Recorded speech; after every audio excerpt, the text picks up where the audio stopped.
Right, so I promised to make a video to show you how I make a mean steak. This cut is called bavette, and it's a cut above the belly. You can see it's a very flavorful piece of meat.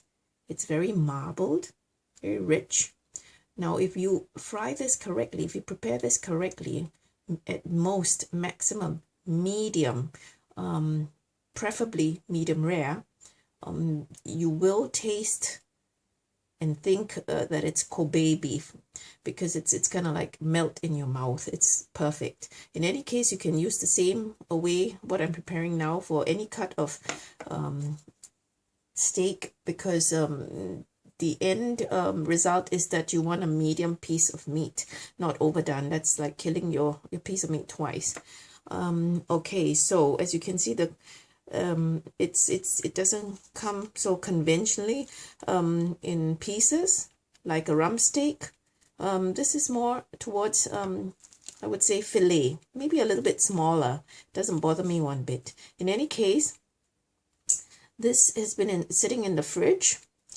You should know that when you want to prepare any kind of meat, good steaks, definitely, you don't want to take it out of the fridge and put it in a pan. You want this to come into room temperature first. So what I'm going to do is I'm just going to show you my preparation before I go so much as to cook it.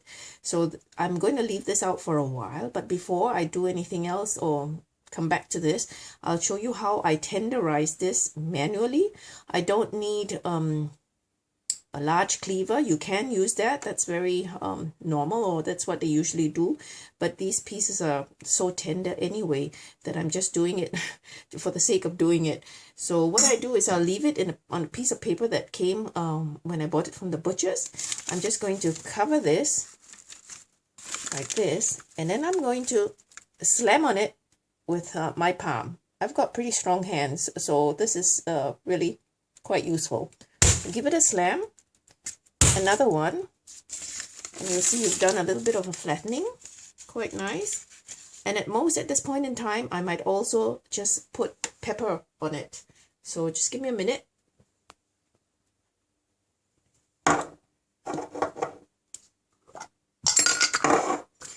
Now you don't want to salt your meat before you fry it, because it might just if you put your salt for too long, you'll just make your meat weep, and it will lose all the juices that it has, natural juices that it has. At most, like I said, a good sprinkling of pepper. You want pepper on one side at least. I do it on one side, and I'll just put it there because this is the side that you're going to put onto the hot side of the pan first. The pepper will give it a crust and will also add flavor. So that's the most I can do. I will do at this point in time. Like I said, cover it with a paper. Just give it a rub. Don't dirty your hands. And that's it. And you just leave it there for a little bit till it comes into room temperature. I'm going to put this on pause, and then I'll come back to this and continue.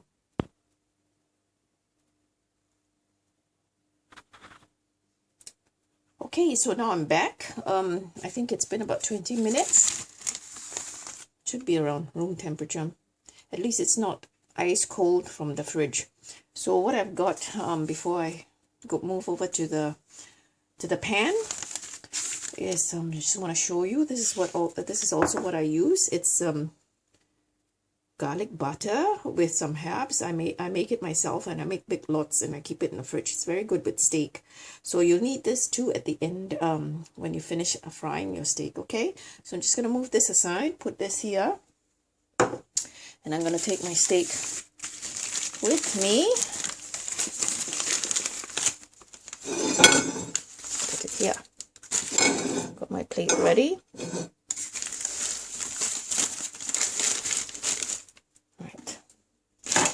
So, just a minute, I'm going to take a teaspoon or something like that for the butter. Just going to put it here and get it ready. Nice helping. So there we go. Now you want to wait for your pan to be really, really hot. because you want to sear your meat on one side and cook that for a minute or two. So we just have to test this. Just put your hands over. Should be really, really hot. I have a very good pan. This is what we call Gusseisen in German. Now what's that? Cast iron. Okay, it's cast iron, but it's been treated that it's non-stick, or more or less more non-stick than not. This is very good for meat, especially for meat that when you want a nice seared part, crusty a little bit on the side, really nice, close to a piece of grilled meat, for example. Okay, I've got this at the maximum. I'm going to turn it down. No, I'm going to leave it at the maximum. And then what I'm going to do is I'm going to take the meat. And like I said, I'm going to put this part first down, okay? Pepper will help you to have some flavor and also a nice crust. So it should sound like this. You've got that. All right. And you're going to...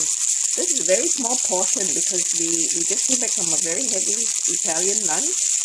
And but my daughter still is hungry. She's growing.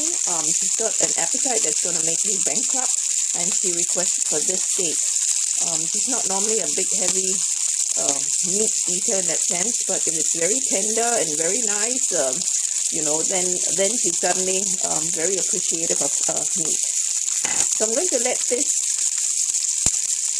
sear for about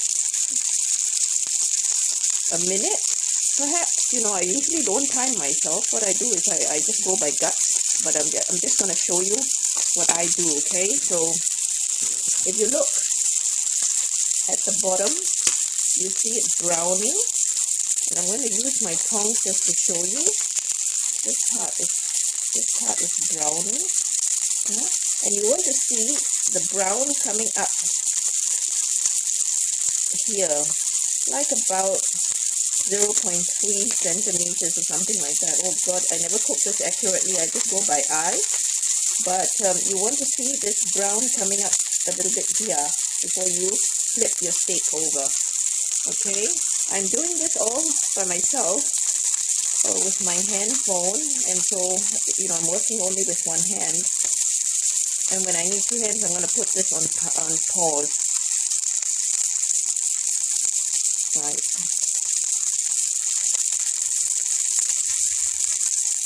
So I think this. You're just gonna leave it alone.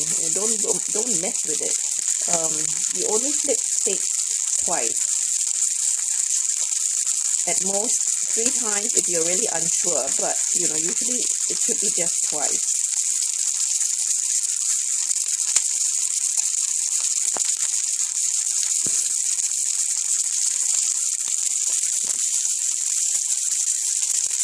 Usually I have a cover.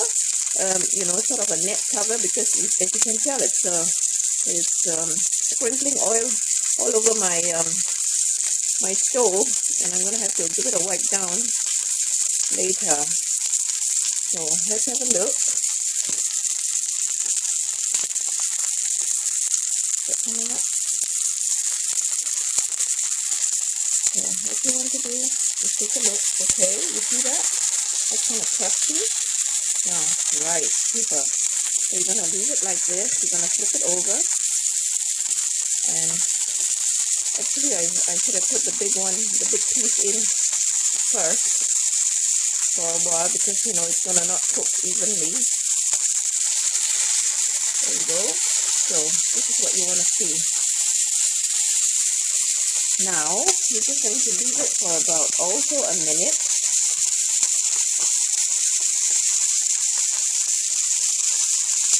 A nice crust.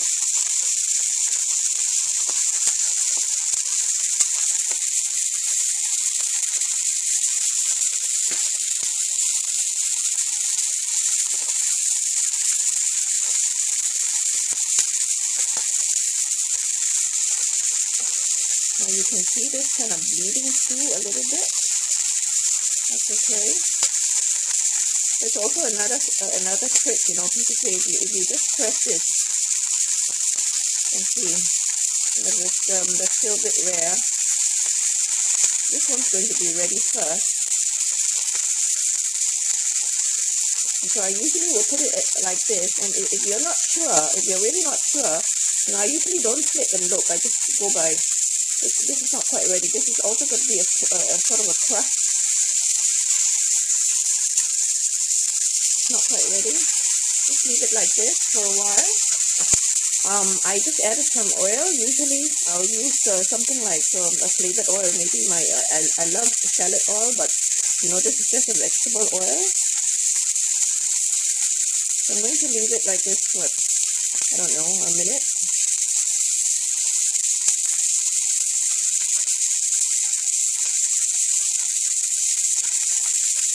Right, now what I do is I turn off the fire, okay? I'm just going to turn off that, which is 0. I'm just going to turn it and let it cook.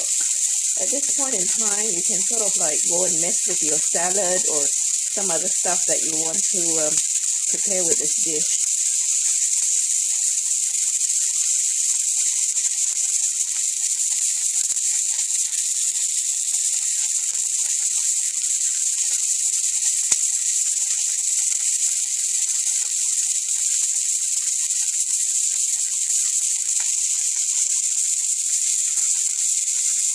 So basically, I leave it in the pan to continue to sear because there's still heat in the pan. That's the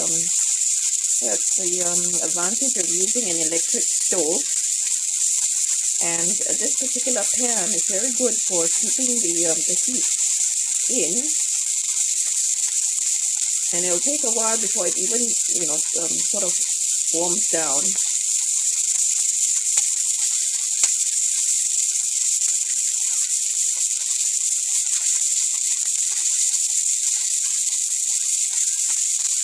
Alright, so this is when I start to take my butter, and I just dab my butter on top. And it doesn't matter if it melts onto the pan, because this is not only adding flavor, this is also going to kind of glaze your meat.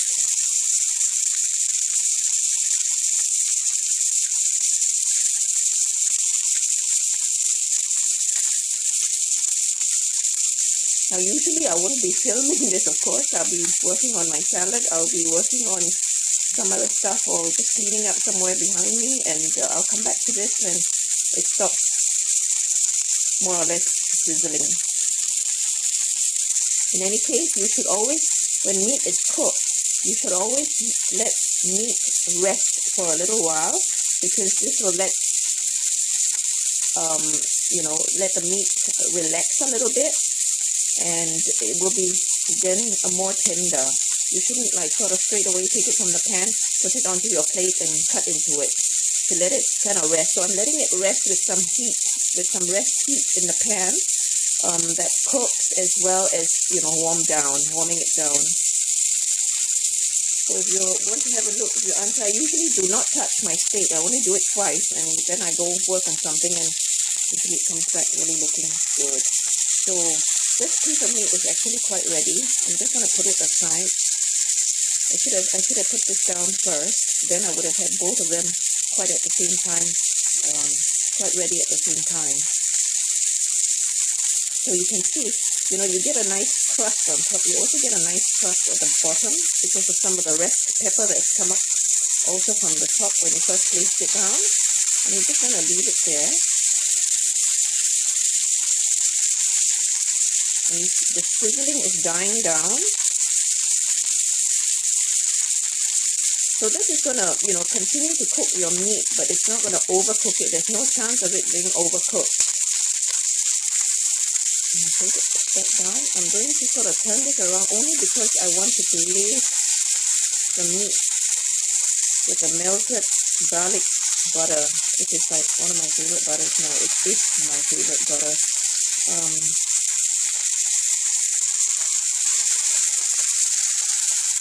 I sort of like, use that to glaze it.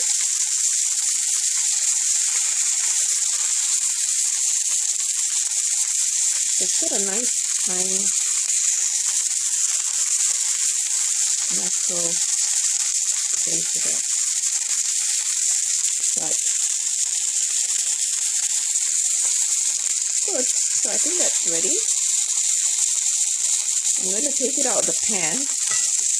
Now, usually in winter, I'll warm up my plate so that this stays warm. But in this instance, I'm not going to do it because my daughter doesn't want to eat very, very hot food. I mean, it's when it's kind of warm and still hot, or more warm, then it's okay for her. Alright, so I'm going to take this off. It stopped sizzling. I'm going to take this off first. Place it here. Use the rest of that just to sort of glaze it. Nice looking piece of steak. Now I'm not going to cut into it immediately. I'm going to let it rest for a while. Anyway, I have to put this on pauser because I can't use both my hands and have my mobile working. So just I'll come back to this when I've cut into it and I'll show you what it looks like inside.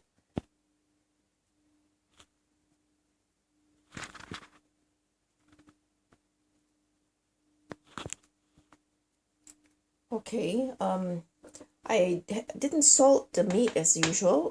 With all meats that I'm going to cook, I don't salt it. I have a sort of my finger salt. This has a slight curry flavor to it. It's not very strong, but it's lovely salt. So I usually will just take a pinch and I will salt over this for some flavor.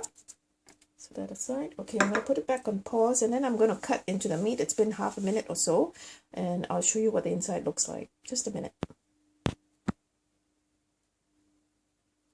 Right, so there you go. Quite nice.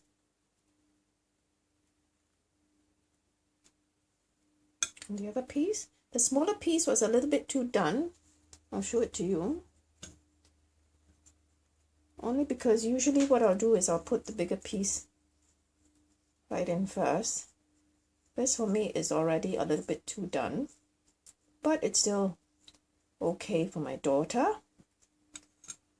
And this piece is lovely.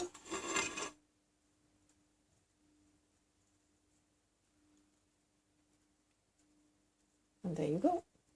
So, really nice piece of meat. Hope you enjoyed the video.